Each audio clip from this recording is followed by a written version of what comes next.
Hello, this is Julie Hogue with Vegetarians and Meat Lovers Split Table Recipes podcast about food, cooking for families that have vegetarians and meat eaters in them, and just all about food in general, recipes, that kind of stuff. And I really enjoy doing this. I love to create recipes and share them with people. I love interacting with people. I have a really fun interview coming up. So we're going to talk about turmeric. That'll be coming in a few weeks. But today I have some recipes for the 4th of July. I'm sure you're probably planning your recipes for the 4th. A dip recipe that my mom used to make, Mom's Dill dip recipe. My mom was also someone who loved to cook, which she inherited from her grandma, which I inherited from both of them. My grandma, too, both of them are really good cooks. My grandma was one of those people, she lived through the Great Depression, so she could make food good with very little. She didn't waste anything, and she just was one of those people that just was a natural cook. But she did start cooking in the 8th grade for her family. She had to quit school and become basically the parent figure of her 4 siblings because her 2 parents were in South Dakota working in the fields as farmers. So she became the family cook at that age, at 8th grade, which is crazy, right? But that's what she did. And she, as a result, became an amazing cook. The rest of her life, she just was one of those people that she's just intuitive for her, right? Dips and appetizers for the 4th of July gathering. This is a really fun dip recipe. It is a s'mores party dip, which is super fun for outdoor parties like the 4th of July. How do you make it? Oh, it's so easy. Things I've used in the past are graham crackers, pretzels, vanilla wafers, strawberries, raspberries, anything that would taste good dipped in chocolate and marshmallow is perfect.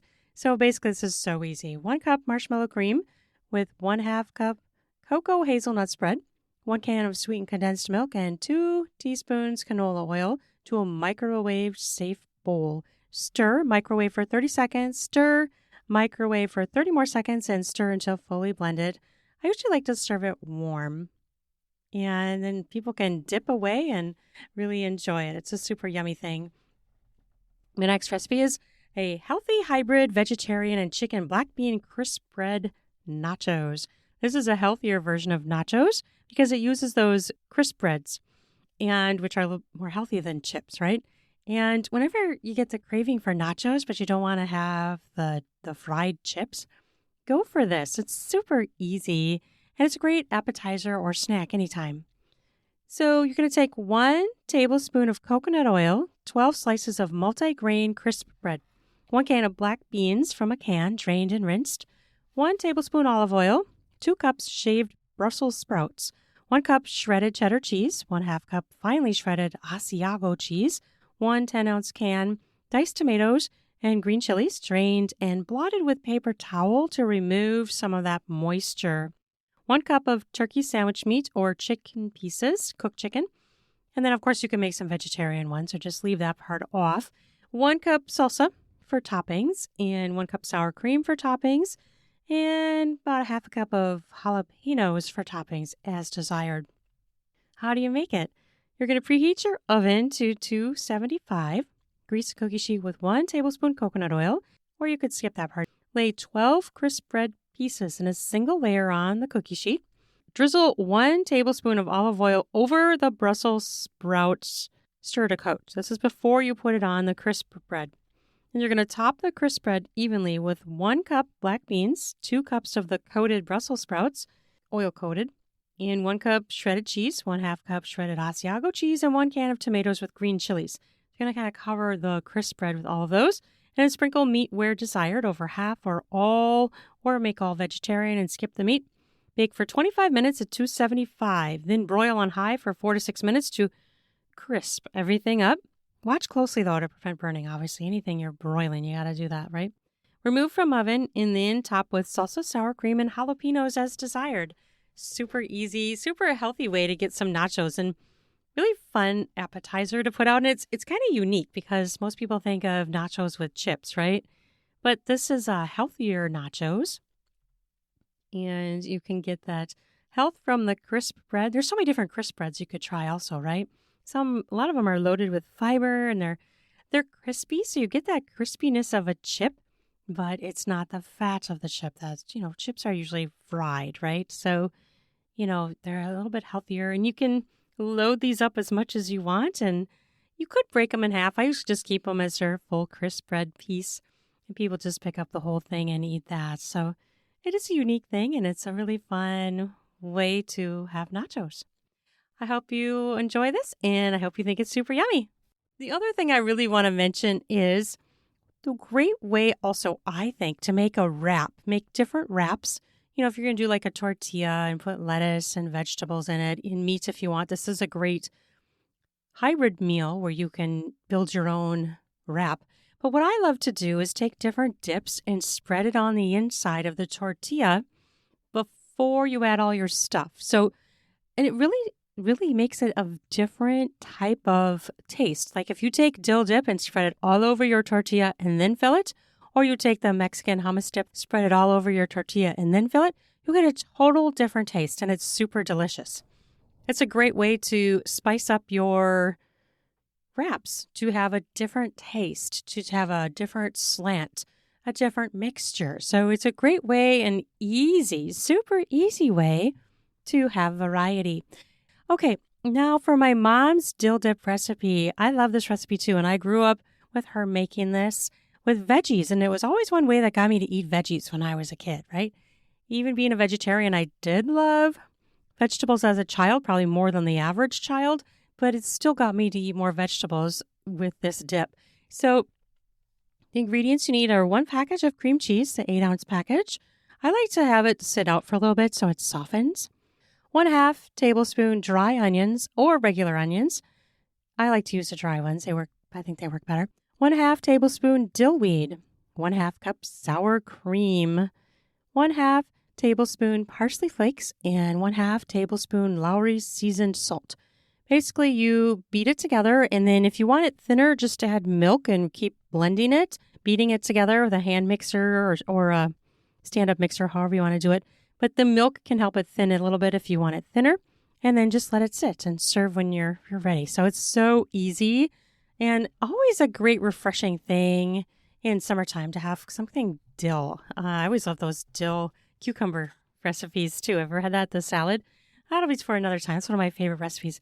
But also, it's super easy, and it's a way to get yourself to eat a whole bunch of veggies in a short amount of time. And it's a great thing to put out in summer, to eat vegetables, raw, fresh vegetables, anything really. Any kind of vegetable works to dip in that, I'd say. And, there's so many different things you could do. Obviously carrots, broccoli, those onions, scallions. You could dip those in that. That's pretty good too. And cucumbers, peppers, pea pods. One other thing I like to do, which I think is really interesting, is to take a sweet potato and, bake it or cook it, or I often do it just in the microwave. And then when it's cooled off, peel off the peel, and then you can slice it. And that's really good to dip in the dill dip too. That's a trick that some people maybe have never tried, but I think it's super yummy. You could do it with regular potatoes too. I haven't. I've done a lot of the sweet potatoes, but the regular baked potato would work good too, because it kind of reminds me of, putting sour cream and onions on your baked potato. But it's different because they'd be little discs. And, you could even chop them up into little squares and put them on toothpicks to dip into your dip. So you'd have these little squares of potatoes. And that's just a different kind of thing, right? Like you don't usually see that. So it's kind of fun and different to think outside the box and do something totally different. And of course, for that, you'd kind of want your potato to be not too soft where it falls apart, maybe a little bit firm. You could even boil them, I think, would be another good way to do it, because they can be a little bit more firm, and you can control that maybe. And because if it's too soft, it's not going to work on a toothpick, right? It's just going to be mush, and it's not going to pick it up. It's not going to stay unless you somehow made it into a ball maybe and firmed it with your hands. I don't know. Anyways, just some ideas to try. I love to throw out new ideas. What are you doing for the 4th? I am having a party. We're having a small party. Our neighbors are coming over, and we're going to swim. We have a pool. So we usually buy some fireworks and, shoot those off, and the kids have fun. My oldest is away at college, so we won't see him for the 4th, but My other two who are home will be here and we'll swim and eat. My husband's going to grill some ribs. I'm going to make a crock-pot mac and cheese recipe, which is so good. I found it on Pinterest. I didn't make this one up. Maybe I'll have to add it to the podcast at some point here, but it's really weird. You put the noodles in there like uncooked, and it actually works. I've heard some people try that kind of a recipe and they're like, oh, it never works. This one actually works. And then I'm going to make a salad and watermelon, and I got to figure out the dessert yet, but we have so much ice cream in our freezer that probably would work. I'm looking forward to the 4th. I love the warm weather in Minnesota. It's been so rainy. It is lush and green everywhere, which is great, but some of my plants have gotten flooded and some of them have started to die off. And my garden has been oversaturated as well. So we haven't even had to run our sprinkler system, and there's flooding in areas around us. It isn't hitting us, but not far away, there is flooding, like down in Shakopee where Valley Fair is, which we're going to in a few weeks, and there's flooding. So hopefully their flooding will dissipate and they can be fully open. They're still open, but they have some rides closed down and part of their parking lot is underwater. So I'm hoping that will clear up for them. And so many other people around Iowa, I hear, has had a lot of flooding too. And yeah, water's good, but too much water, not so good. So hopefully we can dry out a little bit and have it not be causing people problems. Rain is great, right? But too much rain causes flooding and problems. And for farmers especially, I would imagine, they love the rain until it's too much, right? Hard to find a balance there, I would imagine, as being a farmer. Anyway, I hope you have an amazing 4th of July. Thank you for listening to my podcast. I'm super excited you're here. Down in my show notes, you will find links to that 4th of July Jell-O recipe and links to my books and to my website if you would like to further explore what I have online and my books. Always wonderful to have some people support me and purchase my books and help me grow my business, which this is one of my businesses. I have several, but this is one that I do, and I'm trying to focus on doing about, one post a month here on the podcast. Sometimes I've gotten 2 in, so I do plan to continue it, and I hope you enjoy. Thank you for listening. I really appreciate it, and happy 4th. I hope you have an amazing day, and more power to you, whatever you decide to do, however you celebrate. Whether you do fireworks or go boating or bonfire, hang out, just make good food is just fun by itself, isn't it, right? Happy 4th. Have a great one. Bye-bye now.